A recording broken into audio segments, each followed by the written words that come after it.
Other people get to travel into books and become the rich and glamorous female lead, but this woman ended up as the rich family's side character.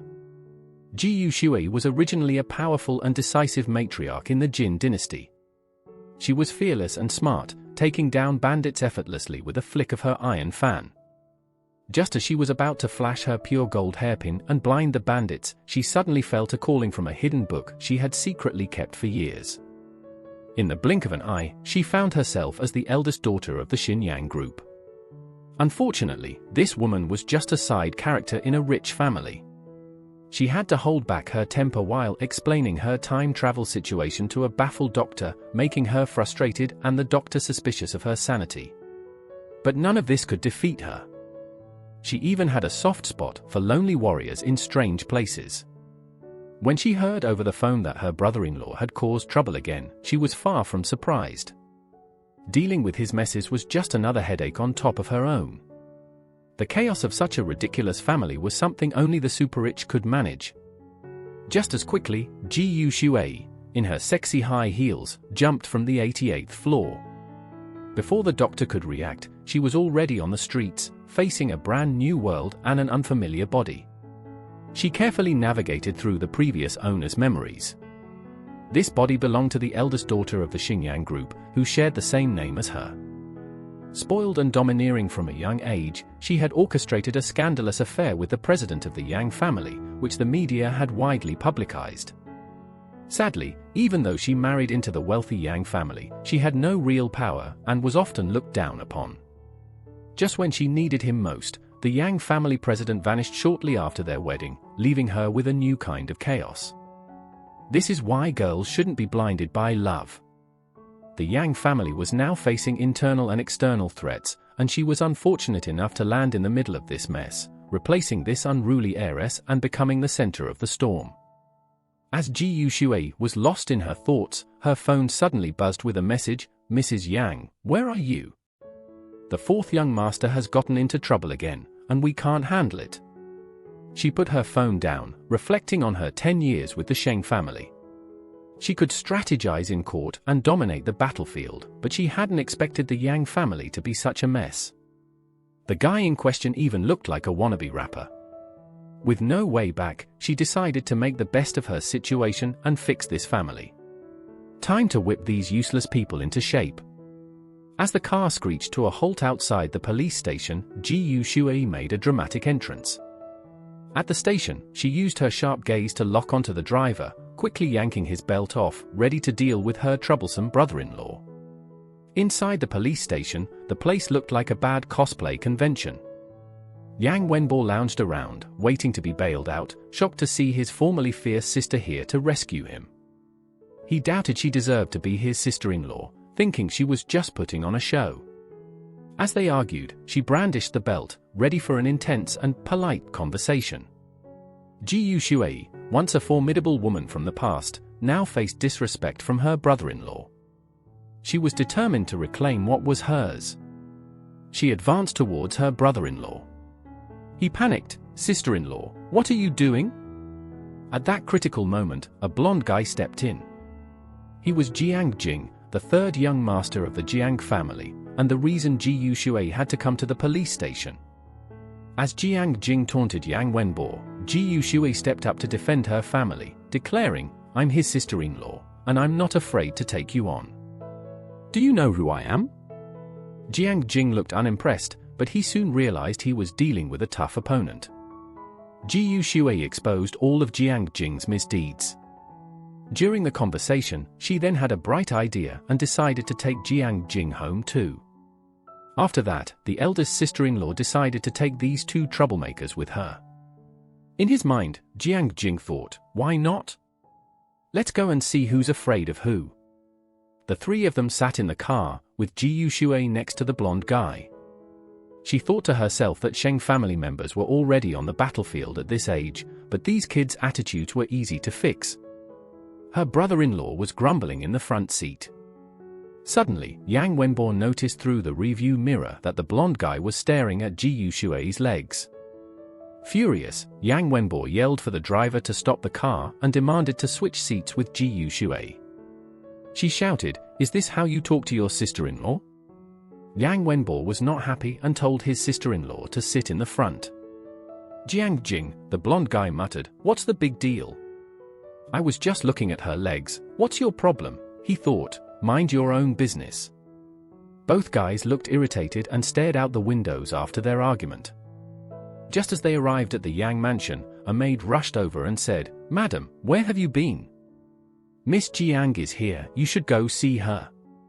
Before she could finish, Miss Jiang, a third-rate starlet claiming to be Yang Chao's lover and pregnant with his child, appeared. Jiang Meng, the so-called girlfriend, had caused plenty of trouble for Ji Yushui before, making her life difficult. But Ji Yushui was no longer the pushover she used to be. Now a high-ranking lady, she promptly threw Jiang Meng and her fake baby drama out the door. The two young men sarcastically commented on the scene and followed their sister-in-law inside. No one expected Ji Yushui to change so much and give Jiang Meng such a cold reception. Once inside, the eldest sister-in-law eagerly invited everyone upstairs. Jiang Jing was still hopeful that things would go his way, thinking the adults would apologize. But as soon as he walked through the door, a sexy belt came flying towards him. "Since your family hasn't taught you any manners, I'll do it today," Ji Yushui said, ready to show him what respect and rules meant. So Ji Yushui took out her fancy leather belt and whipped Jiang Jing with it. It was so intense that even through the screen, you could feel how hard she was hitting him. Jiang Jing couldn't believe she actually dared to hit him, and in such a humiliating way too. "How dare you hit me?" he yelled. With each lash of the belt, it was clear that Ji Yushui was determined to teach Jiang Jing a lesson. Jiang Jing's handsome face showed pure agony as he begged, "Please stop, it hurts so much." Ji Yushui seemed to be overly loving him. The brother-in-law outside the door were so scared that their legs were shaking. Yang Wenbo thought she couldn't do this at the police station, so now she's going all out inside the house. He's going to get beaten up by a woman today. Clearly, Jiang Jing couldn't handle Ji Yushui's tough love and quickly surrendered. He knelt on the ground, calling her big sister and shouting that he would apologize. Finally, Ji Yushui let go after hearing his apology. She was really strict with him. Just as Jiang Jing knelt down, he tried to take back his apology. But Ji Yushui gave him another whip and told him to think about what he said today. Jiang Jing then bowed deeply in a perfect angle, showing his good dance skills. Yang Wenbo, standing aside, was dumbfounded by what he saw. After dealing with Jiang Jing, Ji Yushui turned to him and said, "Now, you need to apologize to Yang Wenbo." Yang Wenbo was even more stunned and stood frozen in place. Jiang Jing was still complaining to Ji Yushui, "He hit me too, and now I have to apologize? Seriously?" But Ji Yushui was losing patience and pulled out her fancy leather belt again, ready for round 2. "Yang Wenbo, I'm sorry. I shouldn't have fought with you.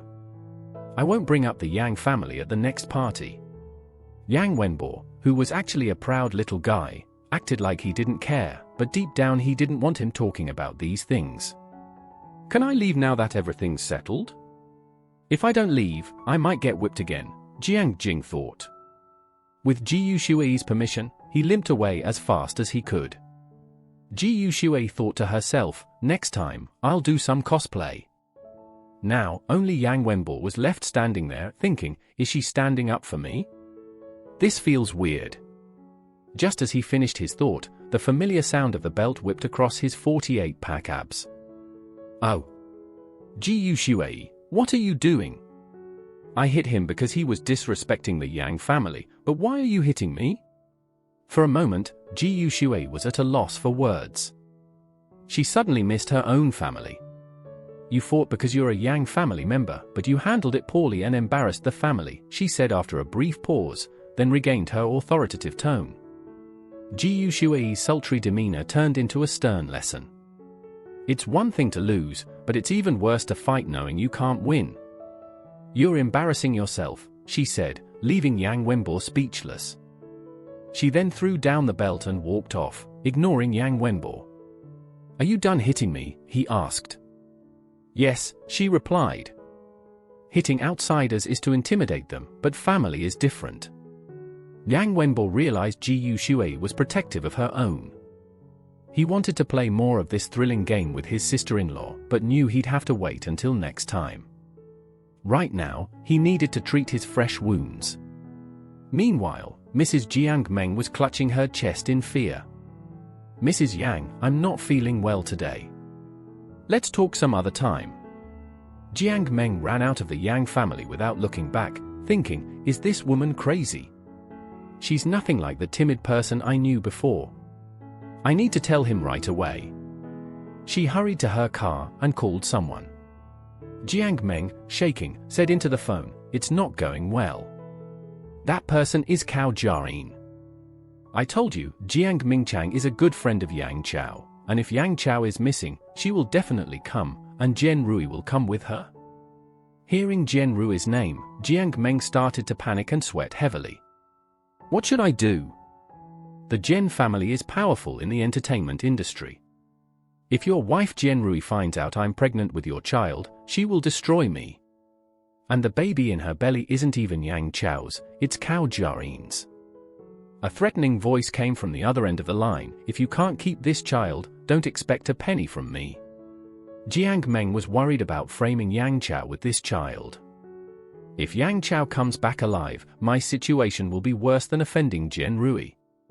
She let out a sharp scream, but Cao Jiayin, calm and mocking, replied, "Yang Chao went missing in Africa during the Ebola outbreak. He won't be coming back." On a luxurious 1,800-meter-long red velvet sofa, Yang Wenbo asked, "Is the woman who came today the one the paparazzi reported staying at the hotel with my brother?" It seems the Yang family's young master's romantic exploits are well known. The maid, looking embarrassed, answered.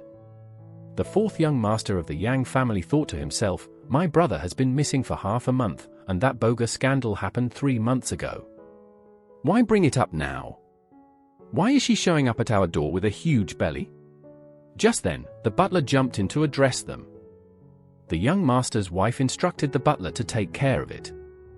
Next, Yang Wenbo crossed his arms and lifted his silky white shirt, showing off his impressive six-pack abs. While taking off his shirt, Yang Wenbo asked, "Where's Sister Ji Yushui?" It seemed this guy was also captivated by his sister-in-law. The maid awkwardly replied with a smile, "Madam is resting in her room and doesn't want to be disturbed." In her room, the sister-in-law was wearing a sexy black dress and washing up. Suddenly, her amber eyes fixed on a spot. The man in the picture with the kid was Yang Chao. Ji Yushui thought, he's a tough guy, not someone to mess with. Hard to believe a guy like that would easily agree to marry this fragile body.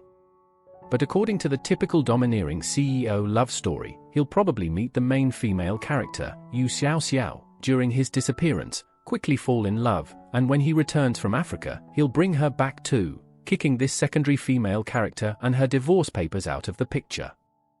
At that moment, the phone rang, interrupting Ji Yushui's thoughts. She hurried downstairs and saw Yang Wenbo about to pick up the phone. The butler mentioned it was a call from Mr. Jiang. Yang Wenbo thought, "Jiang Jing, you idiot, you really told your brother." Staying calm, Yang Wenbo picked up the phone and said, "Hello?" A deep, masculine voice on the other end said, "Please pass the phone to Mrs. Yang." Clearly, this call wasn't for Yang Wenbo. Yang Wenbo quickly responded, "Does Mr. Jiang need something from her? If it's about Jiang Jing, you can talk to me." The man on the phone said, "You can't make decisions." With just 5 words, the man exuded a cold, noble, and handsome big brother aura. Right then, the fourth young master got really mad, almost started rambling nonsense. How dare he talk trash about my big brother, he thought, ready to fight. Just then, a familiar voice interrupted, swiftly taking the phone from his hand. The fourth young master stubbornly said, "I can handle this myself." His sister-in-law, now dressed in an elegant white outfit and looking like a goddess, stood next to Yang Wenbo, making him seem like a nobody.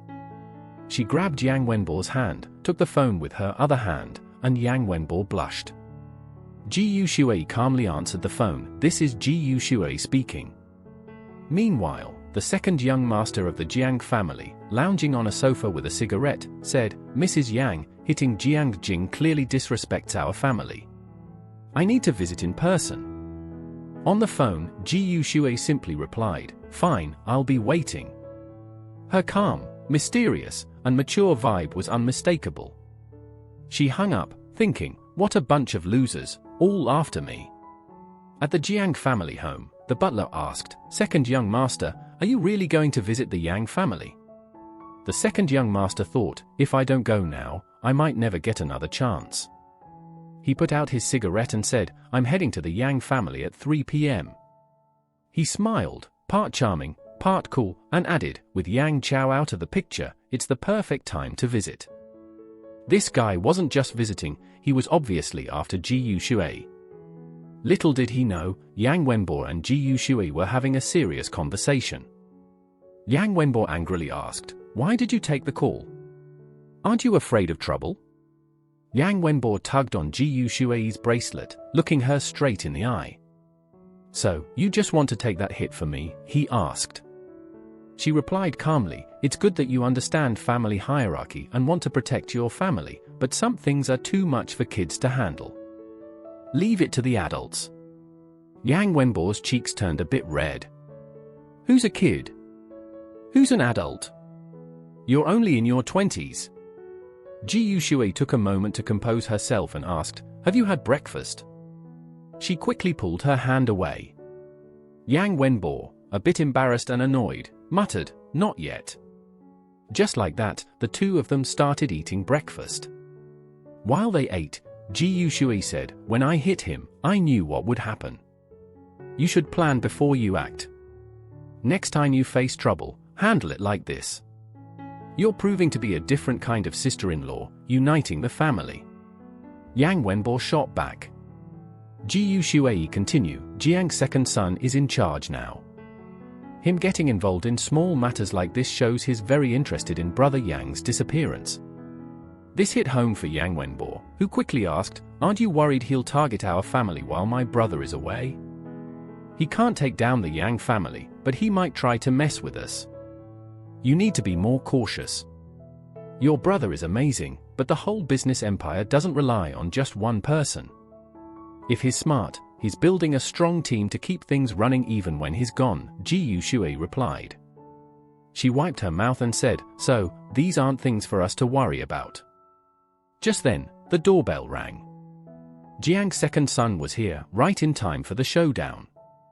Ji Yuxue, unfazed, said, "This is really good. Let's wash another plate." Everyone could see how Ji Yuxue's calm approach captivated the men. With a loud bang, Jiang's second son made his grand entrance. He walked in confidently, standing tall. As he walked, he greeted Ji Yuxue, thinking, "Soon you'll be Mrs. Jiang." Ji Yuxue and Yang Wenbo were sitting on the couch, waiting for Jiang's second son.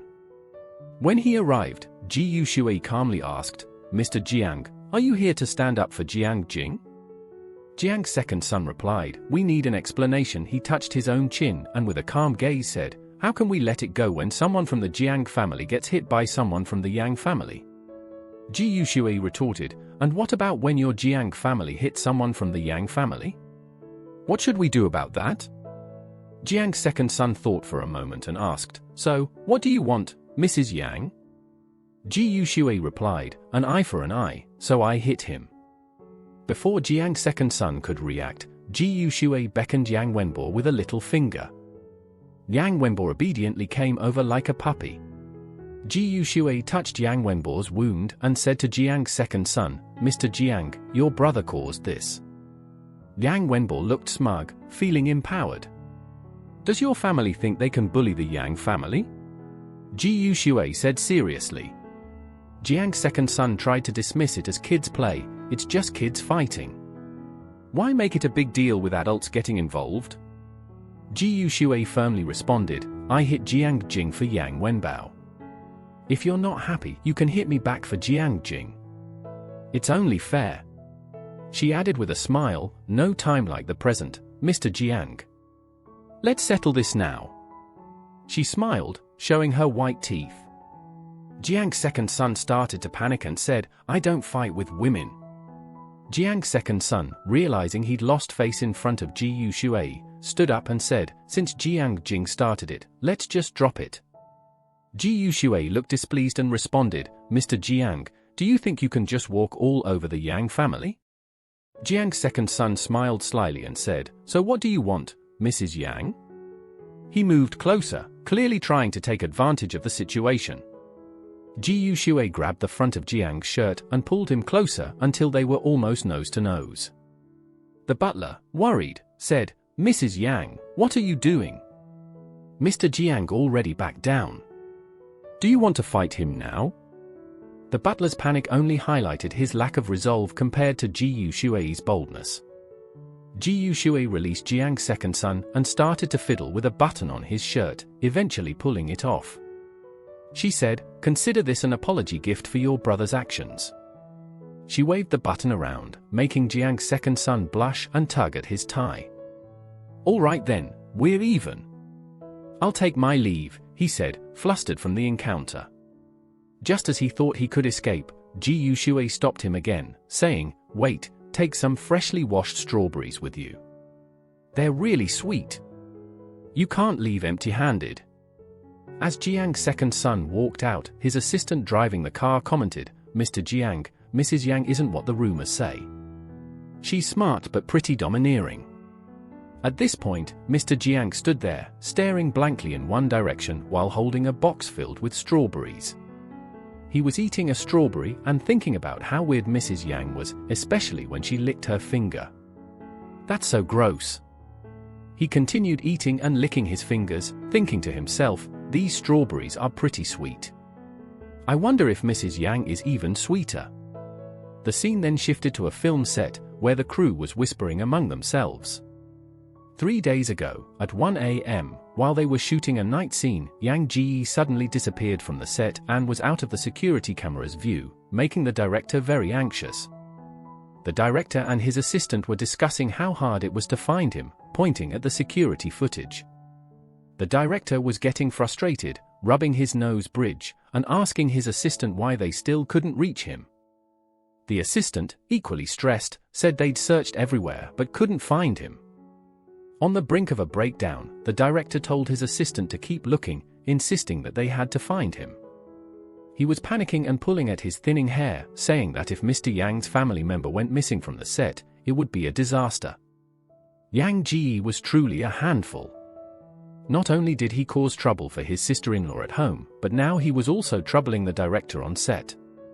The director hurriedly contacted Ji Yushui, hoping she could help find Yang Ji. Meanwhile, Ji Yushui was chilling at home, sipping her tea and reading a romance novel called The Bossy CEO Fell in Love with Me. She casually asked the maid if the fourth young master had gone to school and thought about how tasty the crab meatballs and tofu were. She decided to send some to her rebellious son. The maid was shocked. She'd never seen Ji Yushui so considerate before, like she was a completely different person. Just then, the phone rang. Ji Yushui saw it was a missed call from the crew of The Spy. They told her that Mr. Unwanted had suddenly disappeared during filming and asked her what to do. Ji Yushui was confused and had a bad feeling. She asked who Yang Wenjia was and then remembered it was Yang Ji, Yang Chao's second brother. He was a handsome guy who had become a hot celebrity in the entertainment industry under the name Yang Wenjia. She couldn't believe another Yang family member was causing trouble. Feeling the weight of the situation, Ji Yushui hung up and told the butler to get the car. She was about to start another exhausting mission. She had rushed to the film set. Meanwhile, about 30 kilometers away at a beach, the second young master stood on a rectangular pillar. The wind was blowing, making the scene dramatic. The second young master stared blankly at the sea. Suddenly, wearing pajamas that cost $88,888 and showing off his toned chest, he jumped off the pillar. A nearby seagull thought, "Seriously? Someone jumps off a cliff and lands on me? Just my luck." Meanwhile, a black stretch Lincoln limo arrived at a small theater. People were buzzing, wondering if Yang Chao was back or if it was something to do with Jiang Meng, the supposedly pregnant starlet. To everyone's surprise, a long, slender, pale leg emerged from the car, adorned with black high heels. A red dress highlighted her striking presence. The woman was none other than our leading lady, Ji Shui. With black sunglasses and hands in her pockets, she exuded a strong, no-nonsense vibe and asked curtly, "Who's the director?" The onlookers were in awe, whispering about how stunning Mrs. Yang was. Meanwhile, the once arrogant Jiang now stood trembling, fearing Ji Shui's presence would steal her spotlight or ruin her plans. She put on a sweet smile and approached Ji Shui, but before she could even say a Mrs. Yang, Ji Shui ignored her completely. That's the difference between the main wife and the side chick. The two directors and manager quickly put on friendly faces and rushed to greet her. The man in the yellow shirt was Director Li, and the older man in a Sherlock Holmes hat was Yuan Wenjia's manager. Without a word, she took Yuan Wenjia's manager away. It looked like she was here to take charge. Jiang Meng shot her a venomous look, gossiping about how Mrs. Yang had everyone running around. A short-haired woman next to her remarked, "If you were Mrs. Yang, you could do the same." As Ji Shui got into the car with her brother manager, he sat nervously between two big bodyguards. Picture two stepmoms hanging out with a little schoolgirl, and you'll get the idea. Ji Shui skillfully used her tablet to search for Yang Wenjia. One of the handsome bodyguards nearby reminded her that if she needed to use Yang family's resources, she'd have to get permission from Mr. Yang's secretary first. But Ji Shui just shut him down with, "No need." She didn't need the Yang family's help, she could handle things herself. The bodyguards had never seen anything like this before. The look on their faces said it all, they couldn't believe she didn't need their help. One bodyguard nearby was so moved he started to cry. Ji Shui handed the tablet to the driver. The screen showed the last footage of Yang Wenjia before he disappeared. Jumping back to the present, Yang Wenjia was standing at the edge of a cliff, shirt open dramatically, saying, "Goodbye, world. It doesn't matter if you don't see me again, but think of all the seagulls and animals I'll hurt by jumping." Right after he said that, he jumped. He fell into the sea with a peaceful look on his face, but before he could die, he heard an engine roaring. He opened his eyes and thought, "Did the Grim Reaper send a Lamborghini to pick me up this quickly?" He focused and saw Ji Shui swimming towards him like a mermaid in a red dress. As Ji Shui brought him back to the surface, Yang Wenjia looked pitiful, shivering and looking heartbroken. She asked, "Are you all right?" Yang Wenjia nodded like a scared puppy. But in the next moment, Ji Shui pushed him back underwater, making him feel like he was caught and dragged away by a crazy dog catcher. Yang Wenjia, still coughing hard and looking weak, was wrapped in a towel by a bodyguard. Ji Shui took the towel, her perfect jawline and high nose catching the light as she thanked the bodyguard. Yang Wenjia couldn't help but notice how stunning she looked. He had seen many people fall for her charm, and now he understood why. Looking into Ji Shui's eyes, Yang Wenjia shouted, "You almost drowned me." Ji Shui calmly replied, "Weren't you trying to jump into the sea?" "I was helping you." Yang Wenjia shot back, "There's a net under the water for extreme sports, haven't you heard of that?" Ji Shui smirked and said, "Is extreme sports a fancy way of saying you want to die? If that wasn't enough, I can help you again." Her eyes were intense, showing she meant every word. She wasn't going to be gentle just because he was family. The manager, sensing things were getting out of hand, quickly stepped in and suggested, "Mrs. Yang, maybe we should sit down and talk." Yang Wenjia, now scared stiff, didn't move. Ji Shui didn't let up, saying, "No need. Call the crew and tell them we found him." The manager nodded and quickly made the call. Ji Shui turned back, giving them a perfect side profile, and said, "Get in the car, what are you waiting for?" Yang Wenjia, thinking she might play more tricks on him, reluctantly got in, shivering in his thin clothes. An hour later, the Yang family's long Lincoln limo pulled up with a screech in front of the bustling film set. The director, with his hair styled in an outdated fashion, exclaimed, "What's going on here?" Yang Wenjia, looking like he'd been through the ringer, said, "It's nothing, I just fell in the water." His manager quickly stepped forward, grabbing Yang Wenjia and leading him to his dressing room amid everyone's concern. Once inside, he changed into a fresh set of clothes. Meanwhile, outside, Ji Shui, wrapped in a similar robe, was chatting with the director. The gossip was rampant. The beautiful sister-in-law loves handsome guys, first flirting with the younger brother, then the husband can't hide his jealousy. Yang Wenjia finished changing and walked out, thinking that this was the third person to call her Mrs. Yang.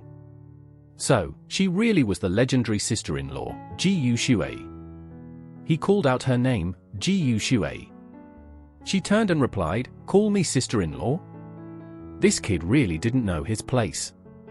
If it had been the fourth young master, the snakeskin whip would have been ready, leaving scars on his legs. Meanwhile, the director was busily organizing things, and Ji Shui sat alone, seemingly deep in thought. Ji Shui sat alone, seemingly deep in thought, when the manager approached and asked, "Mrs. Yang, how did you know he was there?" Ji Shui smirked and said, "These rich kids are all the same, always looking for some unique thrill." She turned to the manager, who was crouching, and asked, "You've been with him for so long, and you didn't know he was like this?" The manager, flustered, waved his hands and said, "I didn't know." Just then, Ji Shui's phone buzzed. It was the fourth young master, calling to tell her that the lion's head meatballs had been delivered. He asked, "Did you send this food?" Ji Shui replied, "Yes, I sent it." "Don't you like it?" You could hear the tension in his voice over the phone. The fourth young master shyly admitted he liked Mrs. Yang. It seemed she had both brothers wrapped around her finger. Just then, the second young master, wearing a suit and tie, came out, bewildered. He thought about Ji Shui sending food to his brother and then felt like he was left to die. Ji Shui, still focused on her phone, hadn't noticed the second young master. She found it odd. One brother was surprised by a simple meal, while the other seemed carefree and reckless about his own life. She wondered how two such different people could be in the same family, and how the Yang family itself seemed strange, lacking both rules and affection. At that moment, the director with the outdated hairstyle yelled, "Action!" This broke Ji Shui's thoughts. Yang Wenjia, who had been missing, returned to the set, and Ji Shui felt a brief sense of relief. Yang Wenjia began his work, dressed in a sharp suit and tie, standing among the crowd. The narrator outside the camera said, this was the high society he once fought hard to enter. Now he blended in as naturally as a drop of water into the sea. The old him died today, and a new him was reborn. It turned out the long lines were just for the narrator, while the actor only had to make a few simple gestures. When the director yelled, "Cut," everyone praised his performance, and he basked in the joy, posing with a triangular cup. As the manager clapped and cheered, he asked about Ji Shui. Turning to look, he saw the empty seat. The manager stuttered, she left. Said she was going to the mall to buy new clothes. The second young master felt extremely upset and helpless, choking up at the thought that she didn't even stay to see his handsome scene. The scene shifted to show an old lady with instant noodles, surprised, saying, "Buying clothes." Right now, Ji Shui was picking out her 999th dress and telling the shop assistant to wrap it up. The assistant, who had never seen such a thing, was so shocked she dropped her instant noodle fork. Ji Shui looked up and asked, "Are you not selling it?" The assistant, embarrassed, quickly said, yes, we are. It's just the first time someone has come to my small shop and bought so many things." It seemed like Ji Shui was here more to clear out her closet than to actually shop. Without saying much, Ji Shui pulled out her exclusive black card with 12 zeros on it and handed it over. The assistant was thrilled, never expecting such a powerful and wealthy woman to visit her little store. Meanwhile, as night fell somewhere in Africa, the eldest young master's iPhone 14 Pro Max in dark purple suddenly buzzed on his younger brother's chest. He saw a notification for a quick payment of 335 yuan. His two younger brothers were puzzled. 335 yuan? Why only that much? Even if you were spending money sneakily, it shouldn't be so little. She must be really charming. The eldest young master, fresh from the shower with water still dripping from his strong hands, reached out and said, "Give me the phone." We could see his impressive abs as he stared at the screen, watching payments of 12 yuan for yuan and 33 yuan pop up. He smirked, thinking about what kind of mischief Ji Shui was up to now. Back on the other side of the world, Ji Shui was discovering the joys of this beautiful world. After wandering around for half an hour, Ji Shui was holding a dress she bought for 500 yuan from a small shop in one hand and a 5 yuan ice cream cone in the other. She took a lick of the ice cream, surprised by how much she was enjoying herself in this moment. This strawberry ice cream is the best thing ever, she thought, realizing how simple happiness could be. At that moment, the second young master, wearing a black mask and dressed in a mustard yellow outfit, was lurking in a dark corner of the street, watching the powerful matriarch savor her ice cream. He realized that Ji Shui hadn't left yet and pulling down his mask. Ji Shui was deeply focused on her phone and didn't notice him nearby. She picked up the phone and asked, "What's up?" A voice on the other end said, "Madam, Mr. Jiang has returned to Beijing." After hearing this, Ji Shui put down her phone and turned her attention to the second young master. She asked a bizarre question, requesting that the second young master reply about his brother's friend. After that, they went back home. When she got home, she received a call. She picked up the phone and asked, "Who is this?" It was Xiao Zuoling, Mr. Jian's secretary. She said Mr. Jiang would visit the Yang family tomorrow night and hoped Ji Shui would entertain him personally. Ji Shui agreed, unable to refuse the guest's request. The standoff ended. Shui thought to herself that Mr. Jiang must have something important to discuss, so she accepted the visit. As soon as she hung up, the phone rang again. This time, it was Yang family's secretary, saying that if Mr. Jiang was visiting tomorrow, Ji Shui should bring him along. Ji Shui agreed without hesitation. Just then, the phone rang again. Annoyed, she thought, "Seriously? How much bad luck can I have in one day?" She answered the phone only to find out it was her mother. Ji Shui's eyes widened as memories came flooding back.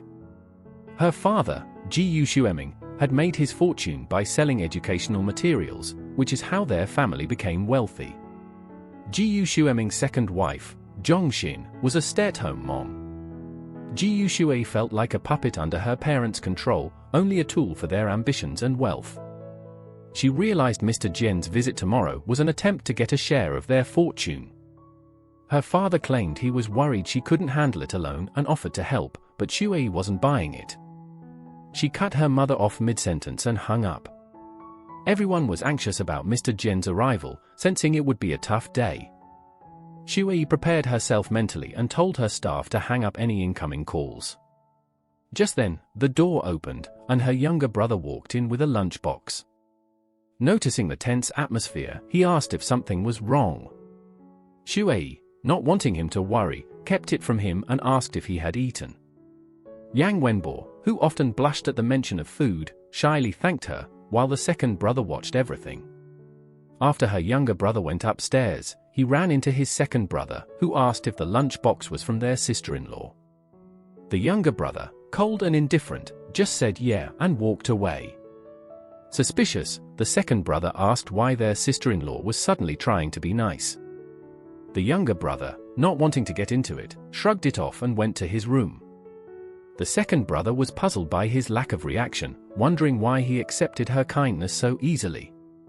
Muttering to himself, he thought his younger brother was too easily swayed by Ji Shui. Bored in his room, he wondered why himself was jealous of the brother. It turned out that the second brother had seen Shui bring a meal to the fourth brother. When he tried to stir up trouble about it, the fourth brother brushed him off.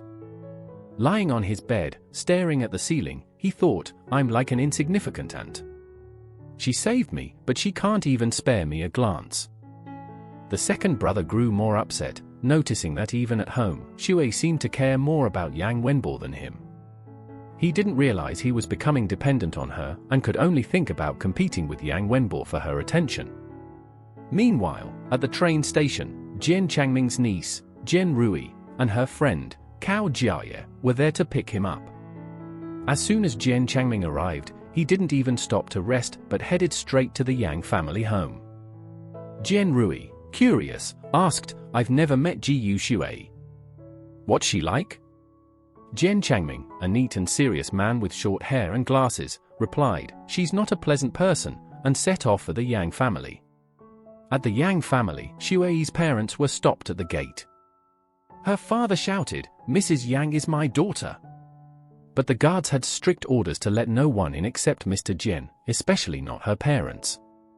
Annoyed, Shui's father ranted to the guards while a maid reported the situation to Shui, who calmly read her romance novel and said, "Let them wait. We'll see who gives in first." Just then, a black car arrived at the gate. Chen Yujin, Yang Chao's secretary, rolled down the window and asked Shui's parents what they were doing there. Trying to save face, her father mumbled that Shui probably hadn't woken up yet and complained about the guards. Chen Yujin smiled and slowly rolled up the window, saying, "I'll go check what's going on." Predicting that Shui's father would ask him to take him inside, he pretended not to hear and, adjusting his tie, entered the Yang family through the back door. Once inside, he asked where Mrs. Yang was and headed to the second-floor study, led by a maid. As he walked, he wondered what kind of book Shui could be reading, joking to himself that it might be a guide on how to win a man's heart. Or maybe it was about how to get more money out of a divorce. Outside the study, he didn't hesitate to push the door open. He saw Ji Shui sitting on the couch with a book titled Shadow of Humanity in her hand. Shui glanced up and asked, "Secretary Chen, do you have something to tell me?" Chen Yujin adjusted his glasses and said, "When Mr. Jian visits, I hope you won't speak." Imagine, the lady of the house being ordered around by a mere secretary. Chen Yujin, Yang Chao's secretary, had made it his first task upon returning to the Yang family home to instruct Ji Shui to keep quiet when Jian Changming visited. Shui seemed to have predicted this and calmly replied, "Okay." This response surprised Chen Yujin.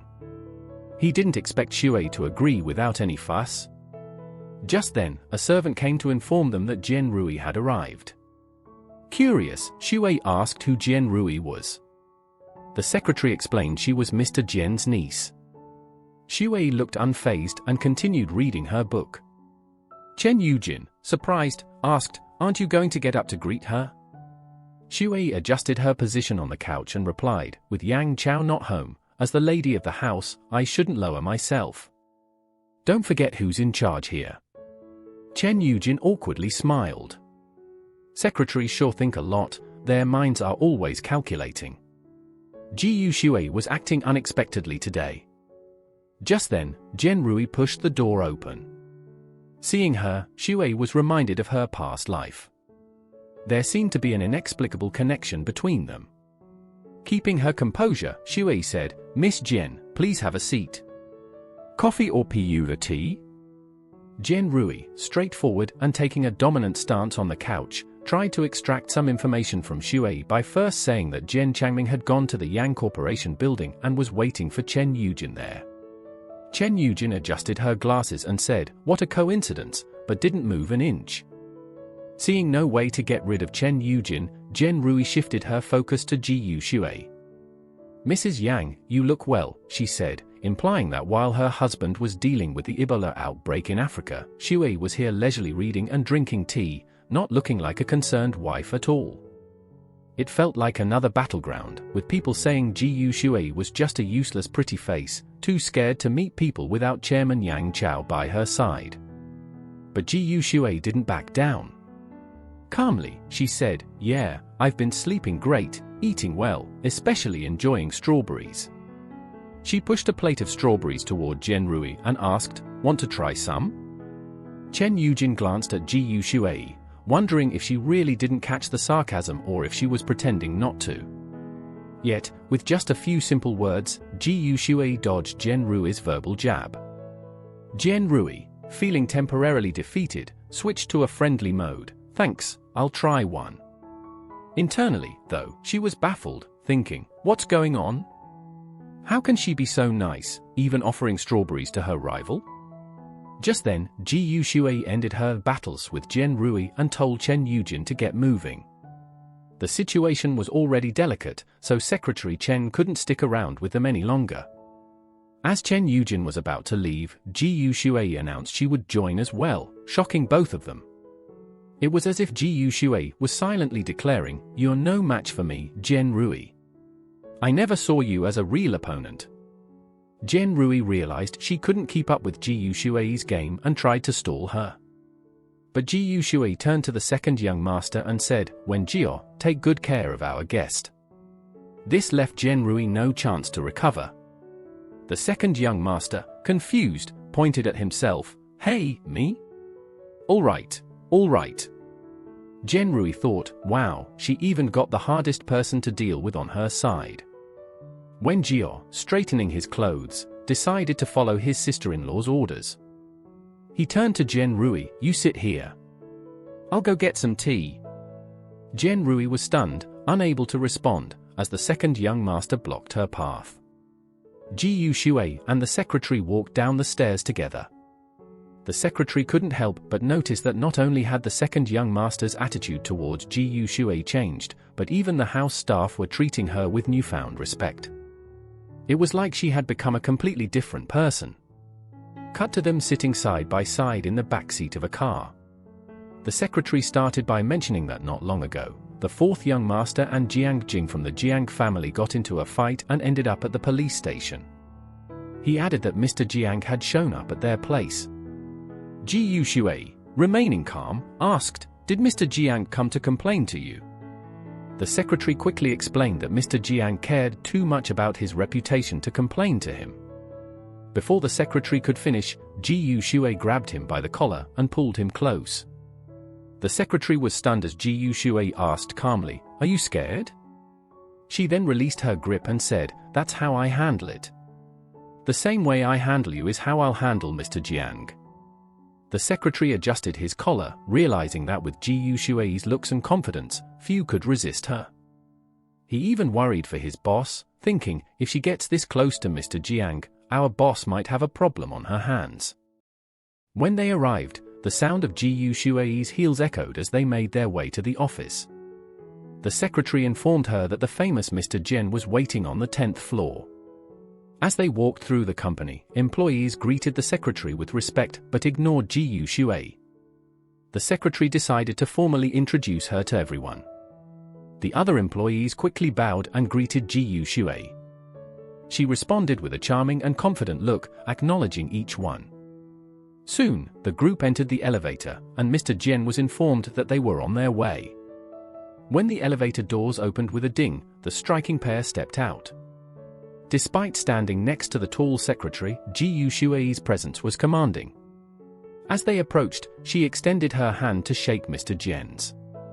He was briefly taken aback but shook her hand politely.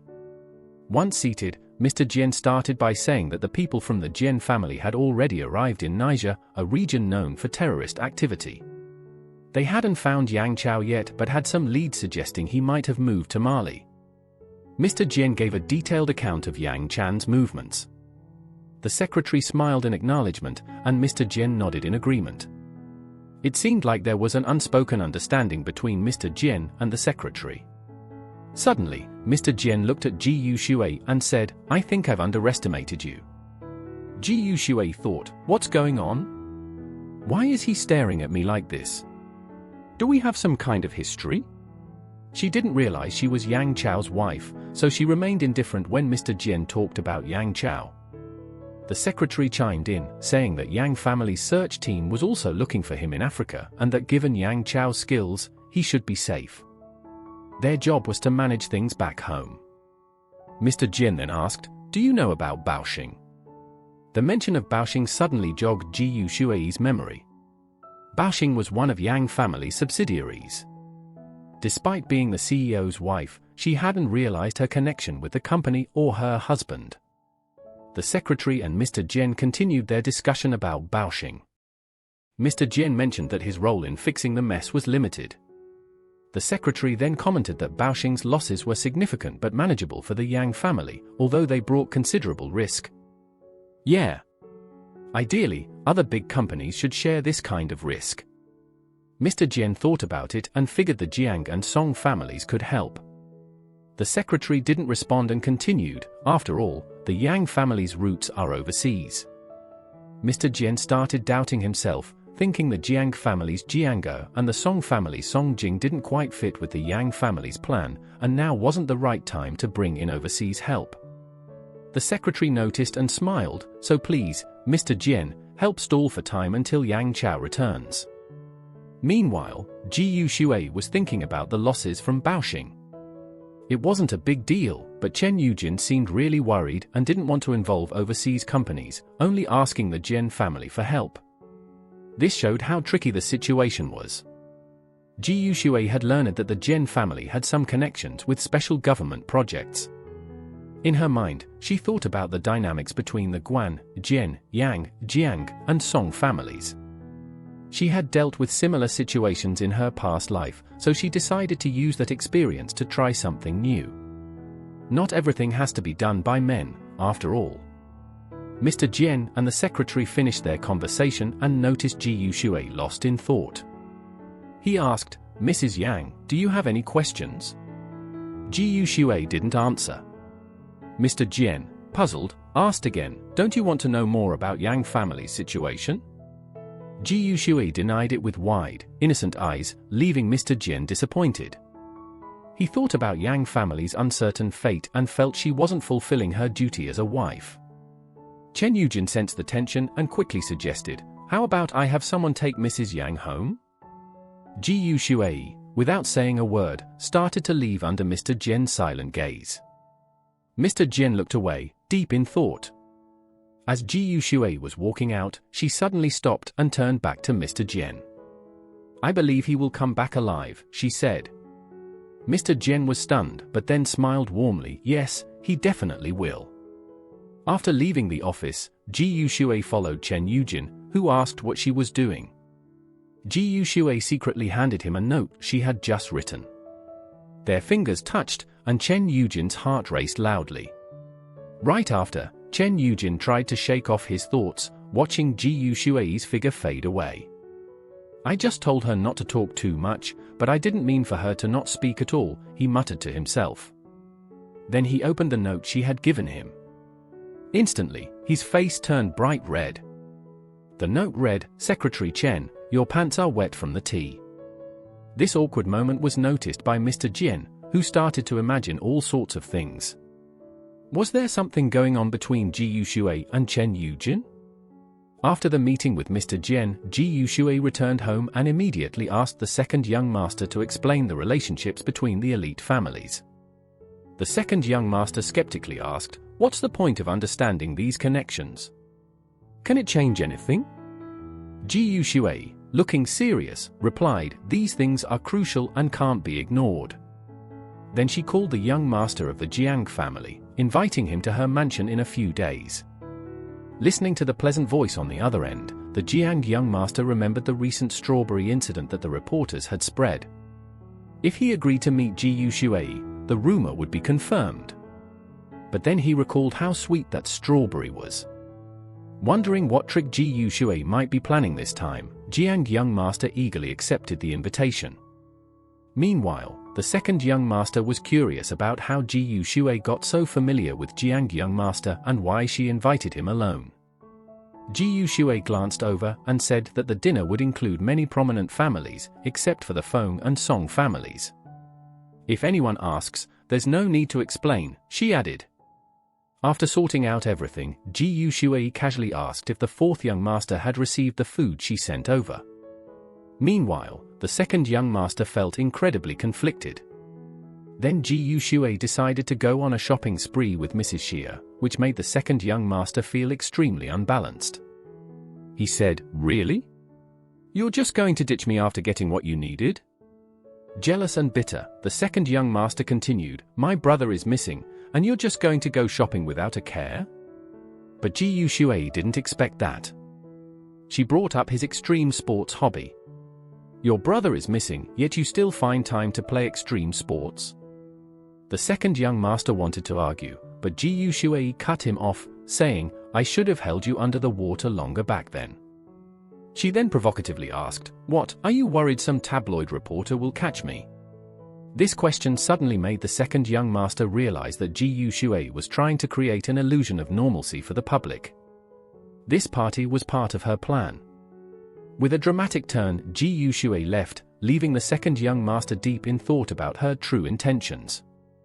Hours later, the handsome, blonde young master from the Jiang family reappeared, looking for something to eat. To his surprise, he found his second brother sitting gloomily on the sofa. Concerned, he asked what was wrong.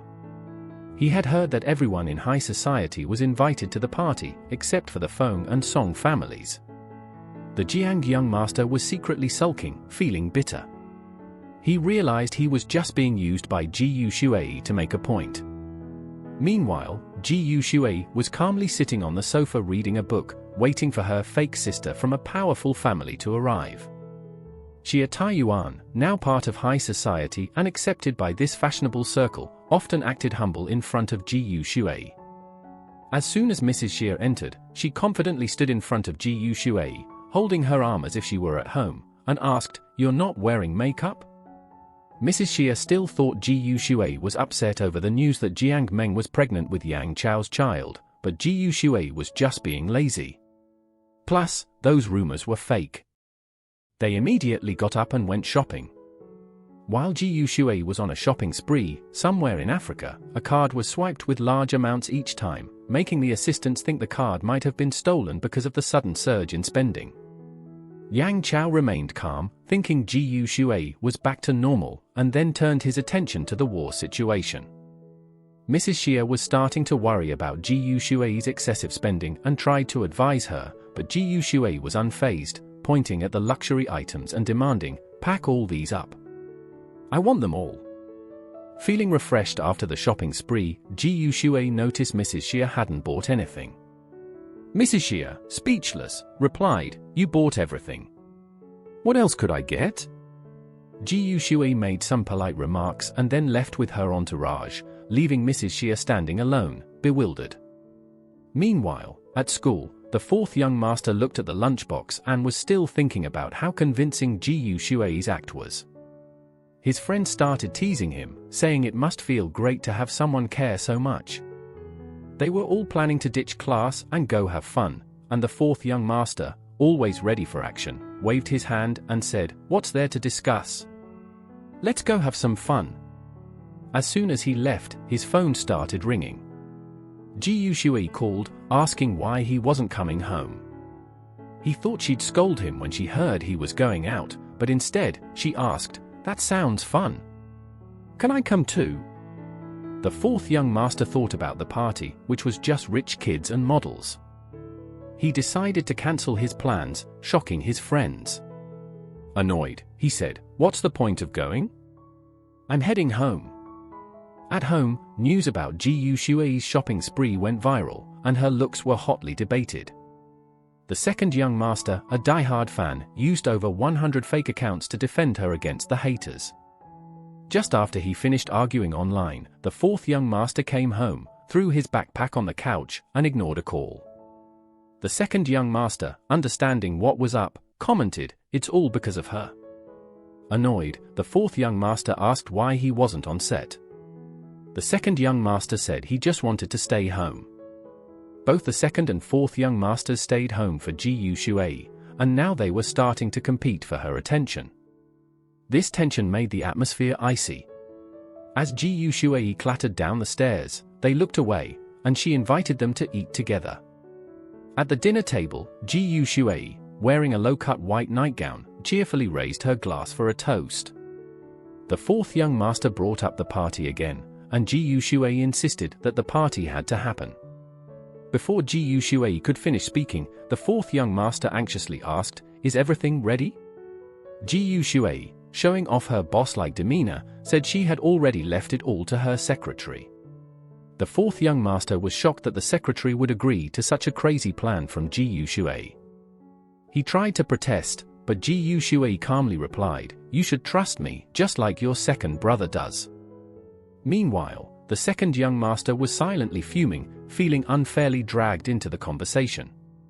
The second young master wanted to argue back, but Ji Shui brought up a key point, asking why he wasn't out having fun. The fourth young master tried to stop him, but the second young master kept grinning, ready to spill some secrets. The atmosphere was oddly harmonious, surprising even the maids. On the other side of town, in the world-weary group, Mr. Jian and Jian Rui exchanged looks. Jian Rui seemed troubled by something related to the Chao family's business, and Mr. Jian guessed it had to do with a celebrity named Jiang Meng. Mr. Jian, uninterested in everything else, zoomed in on a photo of Jiu Shui, quietly admiring her face. Jian Rui, puzzled by some misinformation, wondered if they had made a mistake. Mr. Jian explained why Jiu Shui was throwing such a grand party and suggested that Jian Rui should directly ask her if she had any questions. Just then, Mr. Jian called Jian Rui back, asking her to describe Jiu Shui. Jian Rui mentioned that this wealthy lady was notorious for partying wildly with various handsome guys whenever her husband was away, and she even invited more rich and handsome guys to her house for wild parties. This behavior, of course, caught everyone's attention. Jian Rui stopped and simply said that she was nothing like the rumors suggested. Soon, the day of the party arrived, and as expected, the event was trending as the #1 topic on social media. The CEOs at the party were shocked to see their names openly mentioned on social media, and the buzz around the event was intense, leading them to consider taking action. At this moment, Chen Yujin didn't notice anyone at all, his eyes were fixed on the person at the center of the topic. Jiu Shui just stood there. She was dressed in a black velvet vintage gown, adorned with emerald jewels, looking elegant and dignified. However, Jiu Shui wasn't satisfied with her outfit, thinking it needed to be more formal, and she began to miss her ancient official robes. After dealing with some matters, Chen Yujin quickly approached Jiu Shui and asked, "Isn't there a single outfit you like?" Thinking it over, she suggested getting a styling team. Chen Yujin agreed, so they started preparing. The scene shifted to a bustling train station where a short-haired girl, Yang Wenshu, the third young miss of the Yang family, looked very spirited. After instructing her Jiang Meng's assistant, she headed to her latest pink Lamborghini.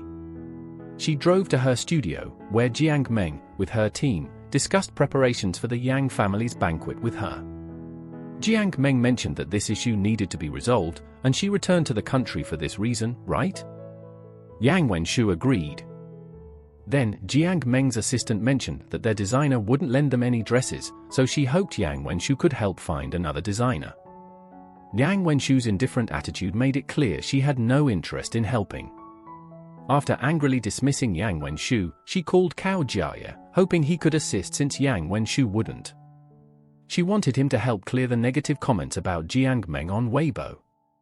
There was only an hour left before the banquet, and a maid told Jiu Shui she could eat something before heading to the hotel. Meanwhile, all the designers focused their attention on Jiu Shui, marveling at how she effortlessly combined exquisite features and an imposing presence. "Look at this beautiful rich lady, getting all dolled up to party with handsome guys while her husband's away," they whispered. Even the assistant helping Jiu Shui with her dress couldn't help but blush. The large doors opened, and Chen Yujin turned to see Jiu Shui standing there in a white satin gown that perfectly showcased her figure. She flashed a bright and sunny smile, ready to head to the venue with him. Chen Yujin took the drink menu and, smiling, told Jiu Shui, "There's no way a lady dressed like this should be bending down to do such tasks." Jiu Shui thanked him and returned a dazzling smile before sitting gracefully on the sofa, while Chen Yujin rushed around, exhausted from all the preparations. As night fell, the grand banquet began. Outside the sprawling mansion, under countless lights, Mr. Jian arrived in formal attire. Soon after, the media spotted the elegantly dressed Jiang family sons arriving. But their attention quickly shifted to Jiu Shui, who greeted the Jiang brothers with a smile, while Chen Yujin stood protectively behind her like a soldier. Under the flashing lights, the group of handsome men and beautiful women sparkled. Chen Yujin walked beside Jiu Shui, momentarily stunned by his thoughts, but his actions remained sincere as he stood by her side. Jiu Shui didn't notice anything unusual and continued to welcome the Jiang brothers into the mansion. As the second Jiang brother chatted, he kept sneaking glances at Jiu Shui, thinking, "Is this the sweet treat Jiu Shui has for me?" The third Jiang brother greeted her, calling her sister-in-law, which caught the attention of the paparazzi. Realizing the awkwardness, he quickly added, "I got it from Yang Wenbo." The paparazzi then speculated about any potential rumors between Yang Wenbo and the Jiang family brothers. The youngest Jiang brother realized that the more he spoke, the worse it got, so he decided to shut up and leave. This elegant lady was mingling with all the handsome guys, getting along with her husband's friends even better than her husband did. After greeting the two Jiang brothers, Mr. Jian soon approached Ji Shui, and she smiled at him too. The paparazzi started wondering what kind of magic this glamorous lady had to attract all these good-looking guys to her mansion. Meanwhile, Jiang Meng was biting her molars in frustration, realizing that Ji Shui had hired the top team in the country, while her own team was clearly inferior. As she was deep in thought, Yang Wenshu angrily snapped, "What are you doing? Hurry up!" Jiang Meng quickly put on a pleasing face and followed her. While walking, Yang Wenshu asked Jiang Meng, "Do you want to be Mrs. Yang? If you didn't, why would you come to me? When you used your child as leverage, I saw through your ambitions. Are you still pretending otherwise?" Yang Wenshu suddenly turned and stared at Jiang Meng, saying, "If Ji Shui isn't qualified, then you definitely can't measure up to the Yang family." Jiang Meng gritted her teeth in anger but couldn't say anything back. Meanwhile, in the Yang family mansion, the Jiang brother asked, "What good is there in tying the Jiang family with the Yang family?" He moved closer to Ji Shui and lowered his voice, saying, "You need to give me some benefits." This Jiang brother really can't take any hardships. This shows he's here for Ji Shui. Chen Yujin and Mr. Jian noticed Jiang brother's behavior, as he seemed to be watching Ji Shui's every move.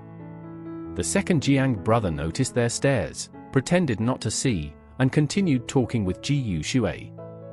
Ji Shui thought of letting Chen Yujin give the branch company's project to the Jiang family, hoping to get the best deal with the least cost. However, the Jiang brother wasn't easily fooled. He knew the branch company's projects were already losing money. It seemed that the head of Baoxing had embezzled funds, turning Baoxing into a mess, but with Yang Chao's skills, it should be manageable. Why was this mess left behind when Yang Chao was missing? Or maybe it was already a mess when Yang Chao took over. Ji Shui didn't care what Mr. Jiang thought and directly said, "Mr. Jiang, you'll definitely need this. Pretty women always know how to capture a man's heart." When Mr. Jiang asked Ji Shui for some benefits, she gave him a project that was losing billions. Mr. Jiang thought it must have been Chen Yujin who badmouthed him to Ji Shui and warned, "Don't listen to that fool Chen Yujin. Foolish is just foolish." Instead of getting angry at Mr. Jiang's outburst, Ji Shui calmly said, "Try this strawberry. It's even better than the ones before."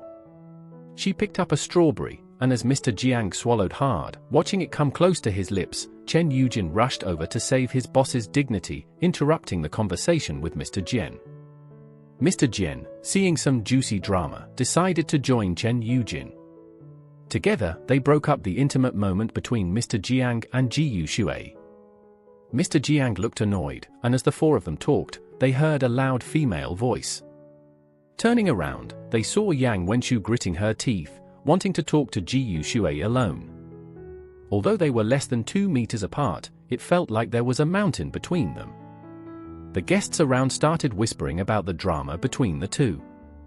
Ji Shui, standing beside Chen Yujin, asked, "Who's making such a fuss?"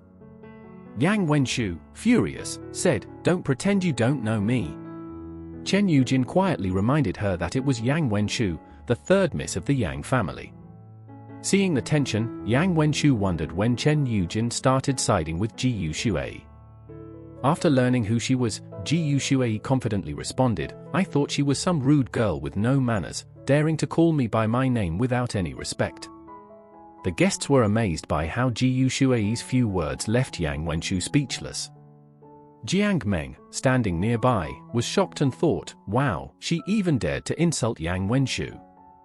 The young master of the Jiang family, who had received special attention from Ji Shui, was eavesdropping and thought, "Come on, Mrs. Yang, big sister Ji, you should step in and take care of your own family's problems too." Yang Wenshu, humiliated and unable to respond, pointed an accusatory finger at Ji Shui. Ji Shui, who hadn't even looked directly at her, turned to Chen Yujin and asked, "Did I say anything wrong?" Chen Yujin quickly agreed, "No, you didn't say anything wrong. This little girl has no idea what she's up against, daring to challenge the head lady of the house.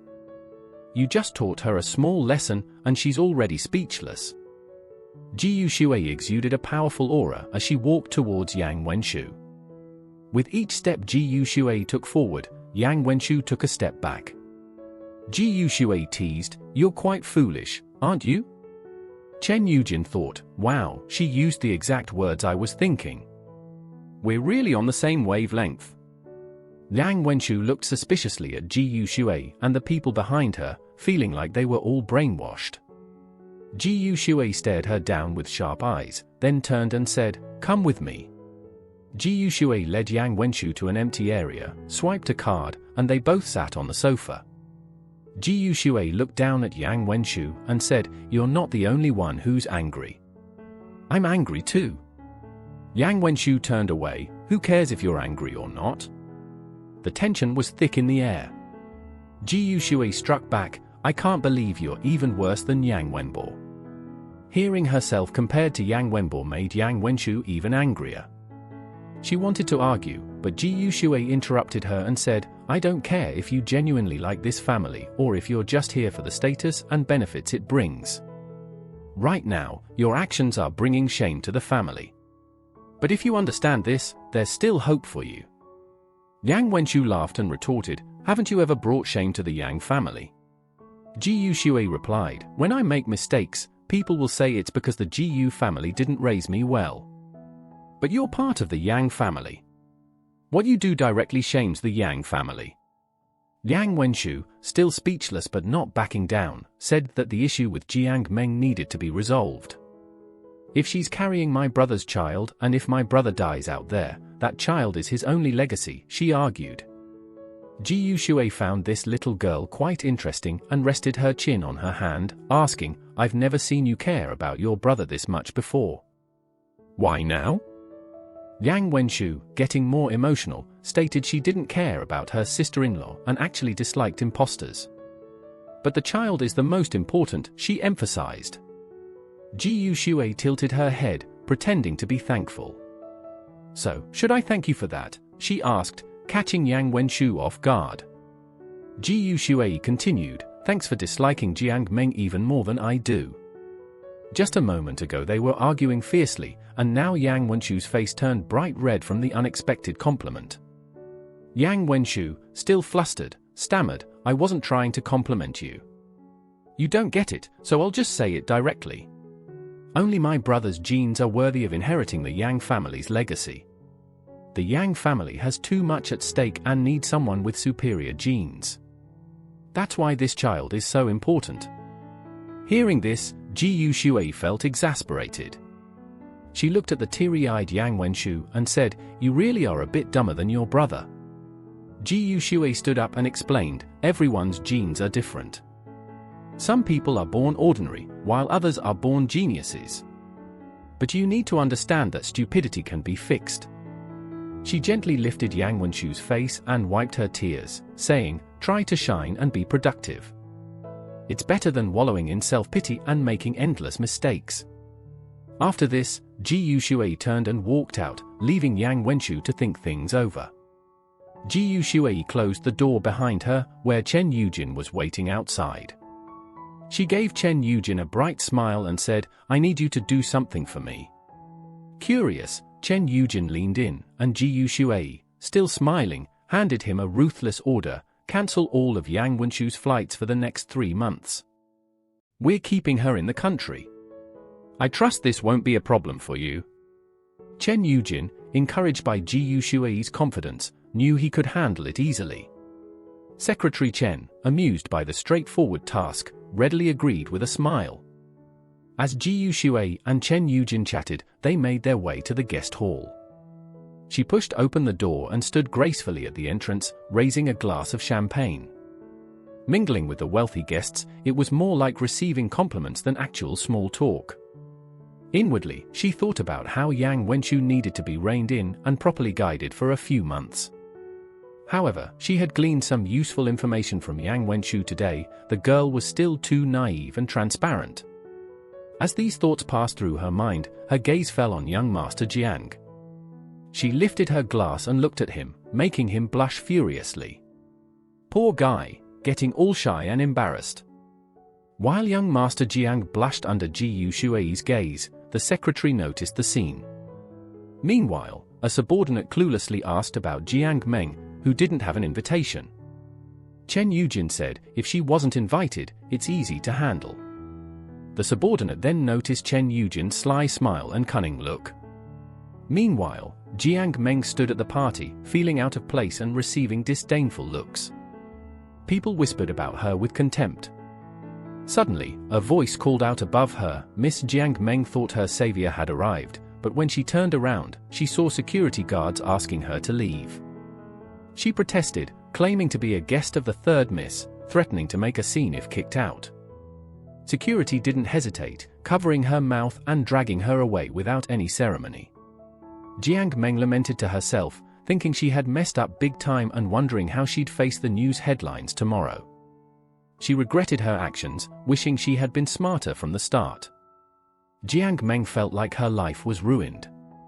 Everyone watched as security dragged her outside. The venue seemed a lot cleaner once she was gone. After some time, Ji Yushui finished hosting the event and returned to her room. She took off her dress, sat on the couch, and let out a long sigh. Socializing was so exhausting, and she appreciated the quiet night. She thought about how Yang Wenchu was probably busy with the film crew, which explained the calm. Ji Yushui picked up her phone and called Secretary Chen, who had just gotten home and hadn't even taken off her clothes yet. Ji Yushui asked for the director's phone number like a kid asking their dad to find their mom. Secretary Chen thought, she really treats me like a tool and a babysitter, but he quickly found the number and sent it to Ji Yushui. Neither of them hung up right away, and the silence was awkward. Secretary Chen's heart pounded as Ji Yushui said, a woman calling her husband's secretary late at night for another man's number. Secretary Chen listened, stunned, as Ji Yushui continued, thank you for your hard work today. Secretary Chen froze, feeling like no one had cared about his efforts in a long time. Before he could respond, he heard Ji Yushui say goodnight and hang up. Secretary Chen took off her glasses and smiled softly, whispering goodnight back. Meanwhile, Ji Yushui texted Director Li, asking him to look after Yang Wenchu and to inform her if anything unusual happened. After organizing everything, she tiredly stood up and slowly took off her heavy dress. Soon, the sound of running water filled the bathroom. Just then, Yang Wenchu's brother asked, you went to the event? What time did it end? 9:30, Yang Wenchu replied. So early? Was it because Ji Yushui wanted to go to bed early? Yang Wenchu laughed, it wasn't just me wondering. Seeing your confused face makes me feel better. It was a ridiculous request, but Mr. Jiang and Secretary Chen all listened to Ji Yushui and actually ended the event right on time at 9:30. Yang Wenbo looked worried and asked, are you going to see Sister Ji Yu? At that moment, Ji Yushui had just finished her bath and heard a knock on the door.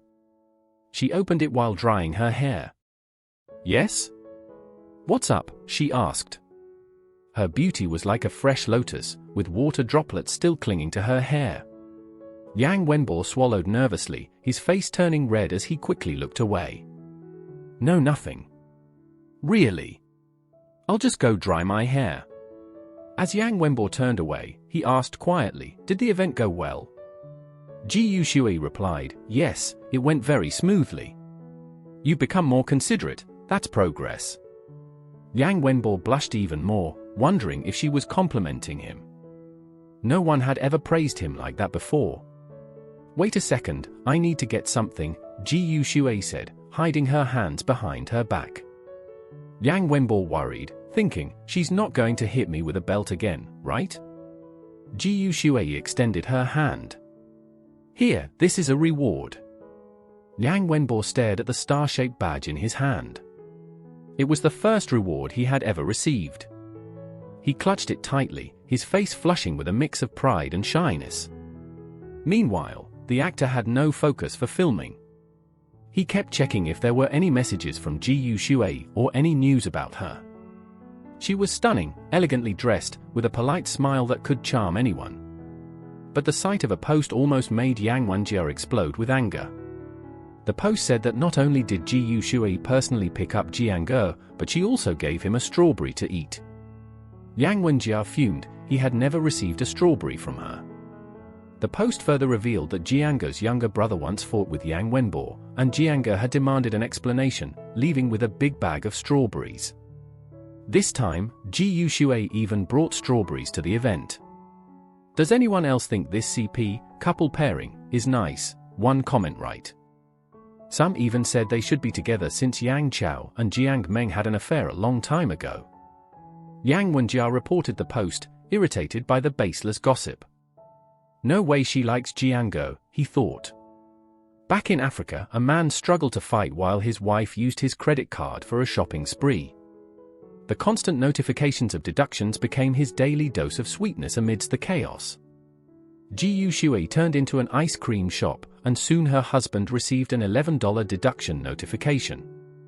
The thought of his wife taking a delicate bite instantly melted away all his fatigue from the battlefield. Back at the ice cream shop, Ji Shui was eating her 99th ice cream when the clerk asked if she wanted to redeem her points again. Next time, she replied, thinking she'd wait until the kids at home behaved better. Meanwhile, the fourth princess was proudly holding onto the badge he received from her sister-in-law, feeling thrilled about his first ever reward and the praise that came with it. She wondered how the fourth princess would react if other kids started showing off the same badge. Soon, Ji Shui returned home, and Secretary Chen arrived right on time. "Sir, would you like something to drink?" "A cup of iced coffee with milk tea," he replied. Ji Shui propped her chin on her hands and said, "Let's talk about the Baoshin project. I'm interested in it." With a serious look, Ji Shui added, "The Yang family business can't collapse because I can't handle living in poverty. Even if a subsidiary fails, it won't affect the core of the Yang family. I only believe in what I see." Secretary Chen squinted his fox-like eyes and said, "Maybe you can create another miracle. Later, Mr. Jian and I will go to Baoshin. You can join us, after all, it's her legal right to inspect the Yang family's properties." "All right, that sounds like a good idea. It's lunchtime anyway. Is there anything you recommend at the canteen?" The two of them headed to the canteen, where Secretary Chen introduced all the delicious dishes. "Wow, the owner is even more beautiful than on TV. No wonder Mr. Chen is personally showing us around. This is impressive. Do you have any portable specialty snacks?" "Of course, madam, right this way." Soon, Mr. Jian arrived downstairs in his car, and Ji Shui handed him a small packet. "Good afternoon, Mr. Jian. This is a specialty snack from the Yang family canteen. You should try it." The man felt a warm feeling in his heart. "This is unique. Thank you for thinking of me, Madam Yang." Mr. Jian didn't lack money or power, but these thoughtful, small gifts showed a special kind of friendship, making him feel appreciated. He thought, how did I not notice her before? She has a talent for gift-giving. The three of them headed upstairs, but suddenly, a phone rang urgently. "Excuse me, I need to take this call." "Mrs. Yang, bad news. We just found out that the second young master's assistant booked skydiving tickets in Pinggu." Ji Shui took a deep breath. That troublesome kid still hadn't learned his lesson from last time. Secretary Chen looked at this smart and strong woman with sympathy. "Don't worry. It's normal for the second young master to go missing occasionally. But jumping from 11,000 kilometers up in Pinggu? That's just asking for trouble. I heard 5 tourists nearly died there last month." Ji Shui suddenly felt a surge of anger. "I'll send the bodyguards to bring that kid back. You can't solve this just by being tough. If it were that simple, I'd toss him into Pinggu myself. Has he always been this rebellious?" Secretary Chen, used to these situations, smiled fondly. Ji Shui, fuming, stormed downstairs. Soon, they arrived at the entrance of Baoshin. Ji Shui closed her eyes, recalling the original owner's memories. Pei Lisin, Baoshin's head, was the wife of Yang Chao's great-uncle. Unfortunately, the original owner had never interacted with her, so Ji Shui had no idea what kind of person she was. They quickly reached the meeting room, where a group of employees was already waiting. The blonde-haired one's eyes lit up instantly. "Hello, President Chen," he called out, then walked past Ji Shuiyan. "Oh my, isn't this General Manager Jiang? What brings you here? We're honored by your presence." Ji Shui raised an eyebrow at this obvious attempt at intimidation. Secretary Chen politely greeted him, explaining they were just accompanying Mrs. Yang. The blonde-haired woman was surprised at Chen's politeness towards Ji Shui, showing a professional smile. "So, Mrs. Yang is here for a visit?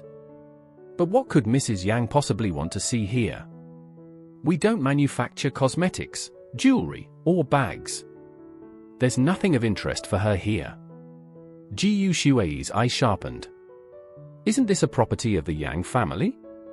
Of course I have the right to be here. Who do you think I am?" Mrs. Yang declared confidently as she stepped forward, her presence intimidating.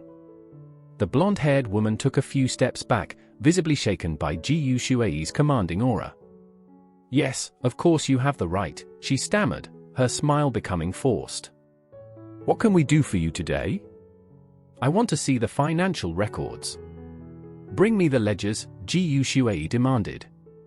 The blonde-haired woman gritted her teeth, but put on a fawning smile.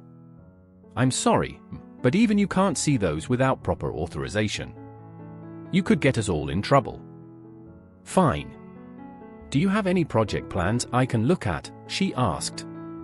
"Sorry, but those are off limits too," the blonde-haired woman replied. Ji Shui crossed her arms, feigning irritation. "Is there anything I can see, or are you just trying to make things difficult for me on purpose? Take me to the warehouse, now." The blonde-haired woman hesitated, then reluctantly agreed. "All right, I'll take you to the warehouse." Secretary Chen, watching everything unfold according to plan, smiled slyly. "Mr. Jian and I will be over here having tea. Take your time, Mrs. Yang." As they walked to the warehouse, the blonde-haired woman thought to herself, "These two are just here to humor her.